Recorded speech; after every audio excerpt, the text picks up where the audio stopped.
ஓம் சாய்ராம். ஆன்மீக அன்பர்கள் அனைவருக்கும் வணக்கம். உங்களையெல்லாம் இந்த ஆன்மீக சேனல் மூலியமாக சந்திக்கிறதுல நான் ரொம்பவும் சந்தோஷப்படுறோம். நாங்கள் போடுற வீடியோ எல்லாம் உங்களுக்கு பிடிச்சிருந்ததுன்னா நீங்கள் லைக் பண்ணுங்கள், ஷேர் பண்ணுங்கள். கொளத்தூர் பாபா டெம்பிள் சேனலுக்கு நீங்கள் சப்ஸ்கிரைப் பண்ணுங்கள். நீங்களாம் என்னோட வரும்பொழுது இன்னும் நிறைய விஷயங்களை நான் சொல்ல கடமைப்பட்டிருக்கேன். வாங்க இப்போ நம்ம வீடியோக்குள்ளே போனால், இன்றைக்கி நாகசாய் பாபா கோயிலினுடைய கிருஷ்ண ஜெயந்தியை பற்றி உங்களுக்கு ஒரு சின்ன விளக்கத்தை கொடுக்க போகிறேன். இந்த நாகசாய்நாத் கோயிலில் கிருஷ்ண ஜெயந்தி ஒவ்வொரு வருஷமும் நாங்கள் ரொம்ப சிறப்பாக கொண்டாடிட்டு வரோம். சென்ற 11 வருஷமாக இந்த கோயிலில் இந்த கிருஷ்ண ஜெயந்தி விழா ரொம்ப சிறப்பாக கொண்டாடப்படுது. இந்த பாலகிருஷ்ணன் நாங்கள் கோயிலில் வச்சு வழிபடுறோம் அப்படின்னு சொன்னால், அதனால் பயனடைஞ்சவங்க இந்த கோயிலில் எக்கச்சக்கமான பேர், குறைஞ்சது ஒரு 150 பெண்கள் இருப்பாங்கன்னு வச்சுங்களேன். கிருஷ்ணருடைய புல்லாங்குழல் நாதத்திற்கு அன்னைக்கு அந்த கோபிய ஸ்திரீகள்லாம் என்ன பண்ணாங்கன்னா அப்படியே மயங்கி போயிட்டாங்க. ஏன்? நஞ்சு கக்குகின்ற பாம்புகள், பாலை சொருகின்ற அந்த பசுக்கள் எல்லாமே கூட என்ன பண்ணுச்சுன்னா அவருடைய புல்லாங்குழலுக்கு அடிமையாகியது. ஏன்னா அத்தகைய சிறப்பு மிக்கது அவருடைய குழலின் நாதம். அதை தான் ஸ்ரீ ஆண்டாள் அழகாக பாடியிருப்பாங்க. ஒருத்தி மகனாக பிறந்து ஓரிரவில் ஒருத்தி மகனாக வளர்ந்து அப்படின்னு அந்த பாடலை நாம் கேட்கும் பொழுது கண்ணனினுடைய ஒவ்வொரு வளர்ச்சியும் நம் கண் முன்னே நிழலாடி செல்கிறது. மகாபாரத கிருஷ்ணருடைய வாழ்க்கை நம் வாழ்க்கைக்கு நல்ல ஒரு பாடமாக அமைகிறது.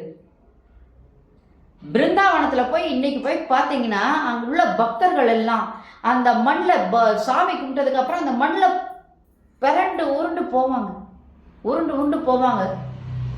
காரணம் என்னன்னு கேட்டிங்கன்னா, கிருஷ்ணருடைய பாதம் பட்ட இடம் அது. அந்த பாதம் பட்ட இடத்துல ஒரு துகள் மண், ஒரு துளி மண் நம் உடம்பில் படாதா? அவர்கள் கண்ட காட்சியை, கிருஷ்ணர் கண்ட காட்சியை நாம் காண மாட்டோமா? அவர் தொட்ட பொருள்களை நாம் தொடமாட்டோமா என்று சொல்லி அவர்கள் பாடி ஆடி மகிழ்ந்து, இரவில்லை பகல் இல்லை, ரெண்டுமே அவங்களுக்கு ஒன்று தான். அந்த அளவுக்கு கிருஷ்ணரோடு அவர்கள் ஐக்கியமாகி விடுகின்றார்கள். இதற்கெல்லாம் என்ன காரணம் அப்படின்னா, அன்னையிலேருந்து இன்னைக்கு வரைக்கும் எல்லாருமே கிருஷ்ணரை தன் வீட்டு குழந்தையாக பாவிக்கின்றார்கள். அது மட்டும் இல்லை, அவர் மேல் கொண்ட காதல் இன்னைக்கும் யாருக்கும் கொஞ்சம் கூட குறையலன்னு தான் சொல்லலாம். அதனால அவரை மனம் நெகிழ்ந்து அவர்கள் பாடுகின்றது, நேசிக்கின்றது அனைத்துமே இந்த கிருஷ்ண ஜெயந்தி அன்னைக்கு பல மடங்காக அது பெருகின்றது. சரி, இந்த கோயிலை பொறுத்த வரைக்கும் மூலவர் பாபாவின் வழிபாடு தொடங்கிய நாள் முதல் அந்த பாலகிருஷ்ணருக்கும் நாங்கள் வழிபாடுகளை தொடங்கிட்டோம்னு சொல்லலாம். இந்த வருஷம் 26/8/2024 திங்கட்கிழமை மாலை 6 மணிக்கு தான் நாங்கள் ஸ்ரீ கிருஷ்ண ஜெயந்தி கோகுலாஷ்டமி விழாவாக இந்த விழாவை ஒன்றா சேர்த்து கொண்டாடுறோம். இக்கோயிலில் இது 12வது ஆண்டு விழா என்று சொல்வதில் நான் ரொம்பவும் சந்தோஷப்படுறேன். கிருஷ்ணர் சொல்லியிருப்பார் குருஷேத்திர புண்ணியத்தில், பூமியில் என்னை நம்பியவர்களுக்கு நான் என்றும் துணை இருப்பேன். இது அவர் குருஷேத்திர புண்ணிய பூமியில் கிருஷ்ணர் கொடுத்த வாக்கு. அது இன்னைக்கும் பல கோடி பக்தர்களை வாழ வச்சுக்கிட்டு தான் இருக்கு. இதுக்கு உதாரணமாக இந்த கோயிலை பொறுத்த வரைக்கும் 15 வருஷம் குழந்தை இல்லை, 12 வருஷம் குழந்தை இல்லை, 10 வருஷம் குழந்தை இல்லைன்னு வருகின்ற பெண்கள் எல்லாம் பாபாவை 9 முறை வலம் தினமும் அந்த 9 நாளும் அந்த கிருஷ்ணரை ஆட்டி, கிருஷ்ணரை மனமாற வழிபட்டு உற்சவர் பாபாவுக்கு 9 அபிஷேகத்தை கையால் செஞ்சுட்டு போகிறாங்க. 90 நாட்களுக்குள்ள அவங்க கேட்டது ஏதாவது உண்மையான பக்தியோடு இருக்கும்போது கண்டிப்பாக அந்த கடவுள் அவங்களுக்கு கண் திறக்கிறார். இப்படி கிட்டத்தட்ட ஒரு 150 பெண்களுக்கு இங்கே பிள்ளை வரம் கிடைச்சிருக்கு. ஏன்? அதுக்கு உதாரணமாக நாங்களே இருக்கோம். என் மக இங்கே மடிப்பேச்சை கேட்டு சாமி கிட்ட அவள் 9 நாள் சுற்றி அந்த 9 நாள் 9 அபிஷேகங்கள் செய்யும் பொழுது அவளுக்கும் இங்கே ஒரு ஆண் ஒரு பெண் என்று பிறந்தது. இதெல்லாம் ஒவ்வொரு வாரமும் நாங்கள் என்ன பண்ணுறோன்னா ஒவ்வொருத்தரையும் பேட்டி எடுத்து அந்த பேட்டிகளை யூடியூப் மூலயமா நாங்கள் சொல்லிக்கிட்டு வரோம். அவங்க வாயாலேயும் அவங்க சொல்கிறாங்க. இதையெல்லாம் கேட்கும்போது இது எவ்வளோ தூரம் உண்மைன்றது நாங்கள் மட்டும் இல்லை, நீங்களும் புரிஞ்சுக்கிறதுக்கு இது ஒரு நல்ல வாய்ப்பாக அமைகிறது.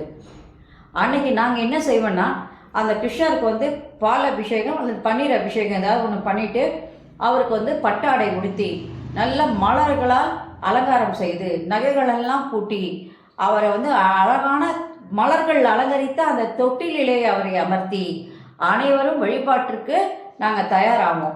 ஆலை இலை மா இலை தோரணங்கள்லாம் கெட்டுவோம். அது மட்டும் இல்லாமல் வண்ண விளக்குகள்லாம் அழகாக மாட்டிட்டு அதெல்லாம் ஜொலிக்கும். அந்த நேரத்தில் அதே நேரத்தில் நாங்கள் என்ன பண்ணுவோன்னா அரிசிமா கோலம் போட்டிருப்போம். அன்றைக்கி அந்த அரிசிமா கோலம் வந்து வெளியிலேருந்து கோயிலுடைய சன்னிதானம் வரைக்கும் கண்டிப்பாக அந்த கோலங்களை நாங்கள் போடுறோம்.